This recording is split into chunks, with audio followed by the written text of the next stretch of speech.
nggak banyak ya karena udah diwakilkan semuanya secara garis besarnya. Cuman yang pertama kali saya masuk ke bergabung dengan Download ini, yang saya rasakan ini emang kekeluargaannya itu benar-benar dijaga. Jarang maksudnya sebuah perusahaan seperti ini kondisinya. Ini udah bagus banget Ibu, karena kedepannya untuk penjualan tuh namanya kalau sistemnya kekeluargaan tuh apapun kesulitannya itu semua bisa dirangkul dan bisa bicara. Ya paling kalau dari saya kurang lebihnya hanya coba mau kasih beberapa tips-tips aja Bu. Jadi misalnya kalau contoh kasus tadi udah disampaikan juga sama Pak Andre sama Pak Rizky.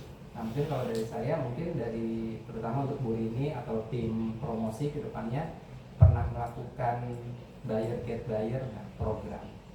Jadi contohnya gini Bu, di Bu Rini kan banyak nih customer yang udah pada beli rumah nih. Nah coba Ibu sounding di flyering, kalau mereferensikan saudaranya, rekannya atau siapapun juga itu mendapatkan reward. Nah reward di sini terserah Ibu mau logam mulia atau mau berupa uang tunai seperti itu. Nah itu yang kita sebut program bayar get bayar. Karena dengan Bu Rini dan tim pernah melakukan penjualan terhadap klien ini, dia udah percaya dan itu akan lebih mudah Ibu menjual lagi ke temannya atau saudaranya yang sudah tinggal di tempat tersebut. Nah mungkin itu salah satu yang bisa dilakukan, melakukan program bayar get bayar. Nah hal lainnya mungkin yang benar tadi kata Pak Andi Rizky juga bilang, kita sama klien itu kalau bisa harus percaya diri gitu. Tapi percaya diri juga bukan berarti overconfidence gitu ya. Kita percaya diri itu yang dalam skala yang masih normal gitu.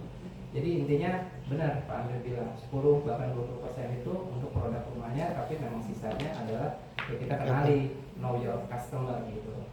Jadi jangan juga kita misalnya kita buang waktu. Kita udah tahu nih customer ini sebenarnya itu nggak kompeten untuk bisa beli rumah ini, tapi kita masih terus paksakan gitu kan. Nah kita harus gali, jangan putus semangat di situ. Kita mau tanya Pak, mungkin kalau ada referensi dari Bapak, saudara, teman atau apapun juga, kalau Bapak bisa memberikan datang ke sini dan masih membeli, itu mungkin ada reward buat si klien tersebut. Karena klien tersebut pada dasarnya dia nggak mampu untuk beli rumah di sini, tapi mungkin dia bisa mereferensikan teman atau lain dengan bimbing-bimbing nanti ada reward kurang lebihnya.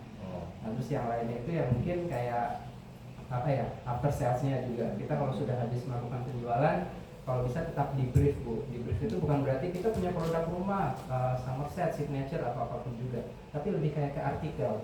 Kayak misalnya tahun depan kita ada rencana pemerintah tuh naik 12% PPN. Nah artikel-artikel seperti itu yang coba di broadcast gitu. Mungkin Mas Faji sama tim nanti bisa ngasih dunia properti itu tuh sekarang seperti apa sih, pemerintah menerapkan suku bunga berapa, SBI suku bunga berapa, dan itu dijadikan sebuah artikel yang mana di broadcast message di share ke semuanya, itu bisa menjadi yang mereka tidak tahu atas berita itu sampai akhirnya mereka jadi mengetahui dan akhirnya mereka jadi appreciate tuh ternyata dari Batrop ini tuh aware ya, tidak hanya menawarkan produk-produk terus tapi juga kondisi properti di Indonesia saat ini seperti apa. Itu banyak artikel yang bisa diambil dari Google apapun juga.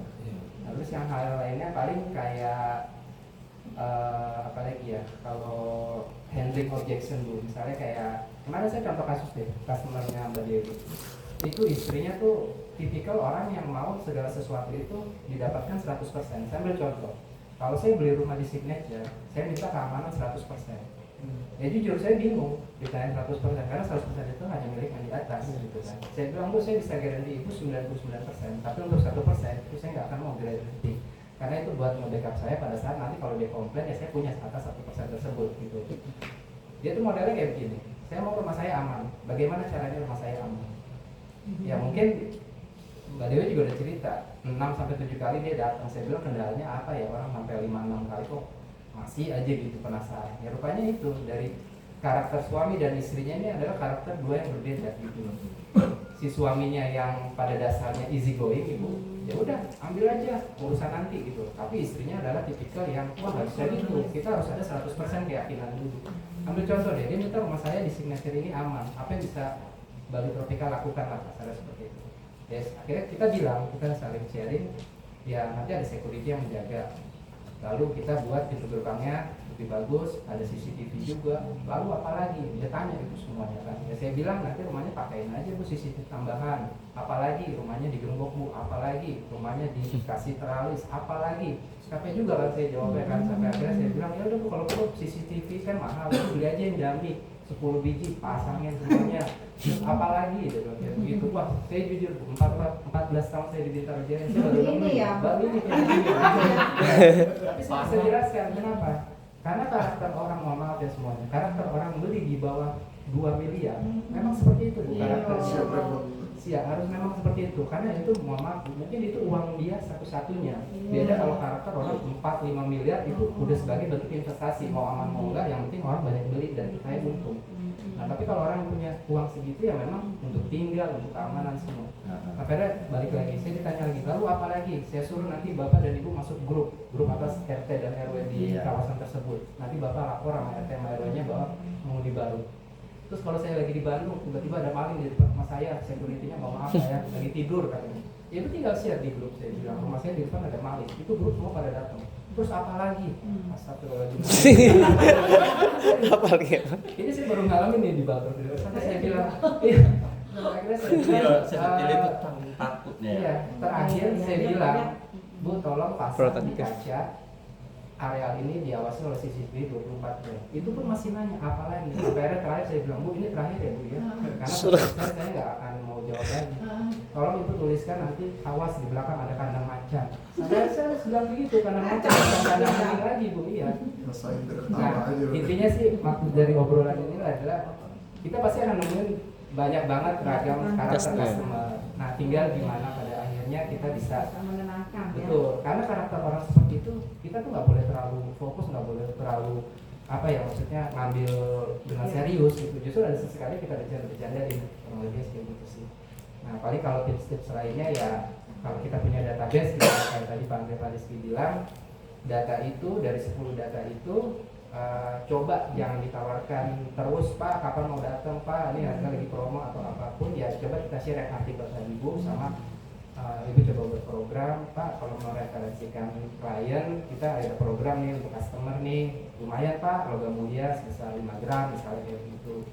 Nah terus paling yang lain lagi coba benar meyakinkan customer supaya customer itu percaya sama kita, karena intinya proses penjualan itu dia harus percaya sama salesnya dulu, terutama keduanya adalah lingkungan, yang mana faktor lingkungan itu kan yang memang kita harus jaga keamanan serta kenyamanan. Sama yang ketiga ya paling ya untuk salesnya juga kalau bisa ya itulah apa percaya diri lah intinya sih, karena dengan kepercayaan diri itu apa yang kita tujuin ini pasti kita lebih yakin lah dalam menawarkan suatu produk. Ya kurang lebih seperti itu, nanti mungkin ada sambungan lagi di waktu. Assalamualaikum warahmatullahi wabarakatuh. Waalaikumsalam.